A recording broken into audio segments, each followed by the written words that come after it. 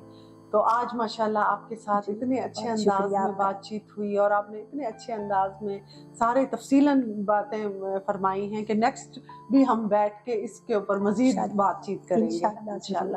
بہت بہت شکریہ آج آپ تشریف لائیں. آپ کچھ ایمان کی روشنی میں کچھ فرمائیں کہ آپ کو کیسا لگا میرا چینل اور ہمارا کام. جی میں یہ کہنا چاہوں گی ایمان, جیسے میں نے شروع میں ایک بات کی تھی نا کہ اللہ سلیکٹ کر لیتا ہے. بالکل. اچھا, اب جب آپ کے والدین نے آپ کا نام ایمان رکھا ہوگا تو انہیں کیا پتا ہوگا کہ یہ ایمان بڑی ہو کر ایمان کی روشنی پھیلانے لگ جائے گی. یہ بہت بڑی بات کر دی. یہی کہنا چاہوں گی آپ کے بارے میں. سب کچھ آپ نے ادھر ہی ختم کر دیا. تو آپ کا تو آپ نے ٹاپک ہی وہ رکھ لیا. آپ کا بڑا فن ہے, ورنہ تو میں ہم تو ایک کہیں گے اسٹوڈنٹ ہی ہوں. آپ جیسے سب ماشاءاللہ جو ہم کہیں گے جو ایمان ہے نا یہ ایمان کی روشنی پھیلا رہی ہے. جی بس تو آپ کا نام ہی ایمان رکھا گیا تھا. تھینک یو سو مچ. اور آپ کی دعاؤں کی ضرورت ہے, ساتھ کی ضرورت ہے. انشاءاللہ تو اس سے بڑی بلیسنگ اور کچھ ہو بھی نہیں سکتی. انشاءاللہ جی ہم تھینک یو سو مچ. بہت بہت شکریہ, آپ نے ٹائم نکالا. امید ہے آج کا پروگرام آپ کو بہت پسند آیا ہوگا. اپنی رائے کا ضرور اظہار کیجیے گا. انشاءاللہ پھر نیکسٹ ٹائم نیو ٹاپک کے ساتھ ہم حاضر ہوں گے. اس کے ساتھ ہی مجھے اجازت دیں. اللہ حافظ.